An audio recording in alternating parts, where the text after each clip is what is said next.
Once upon a time, in a small village nestled deep within a valley, there lived a man named Evan. Evan had once been a renowned blacksmith with strong hands and a heart full of passion. But now he lived alone in a wooden house by the riverbank, his face always shadowed with sorrow. The villagers whispered that he had lost everything, his family, his wealth, and even his joy, after a great flood swept away his forge many years ago. One morning, as the sun peeked over the horizon, Evan walked out to the river, sat on a large rock, and stared at the flowing water. He wondered to himself, "Why does my life feel so heavy? I have nothing left to lose, yet my heart still carries the weight of a mountain." At that moment, an old Zen Master, whom the villagers called Master Sage, happened to pass by. Dressed in simple robes and holding a bamboo staff, he moved with steps as light as a breeze.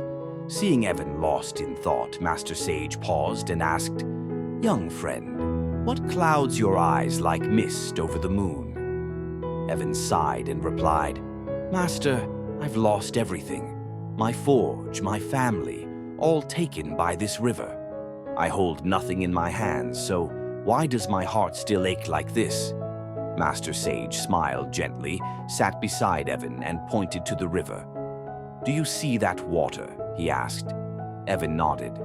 "It flows past here every day, carrying leaves, branches, sometimes even large stones. But have you ever seen the river hold on to any of it?" Evan shook his head, pondering. Master Sage continued, his voice as calm as the stream. "The river doesn't cling, because it knows that holding on only muddies its waters and weighs it down. Life is the same, Evan. You say you've lost everything, but in truth, you're still clutching those losses in your heart. The pain of the flood, the memory of your forge, the longing for your family.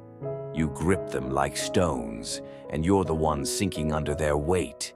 Evan fell silent, his eyes welling up with tears. He asked, "But Master, how can I forget?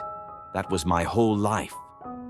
Master Sage picked up a dry leaf from the riverbank, placed it on the water, and said, "You don't need to forget. Forgetting isn't letting go. Letting go is allowing those things to drift away, like this leaf. They don't vanish from the world, but they no longer burden you." Evan watched the leaf float away, and for the first time his heart felt a little lighter. Master Sage stood, placed a hand on Evan's shoulder, and said, "Try this today, Evan. Sit here and imagine each sorrow as a leaf.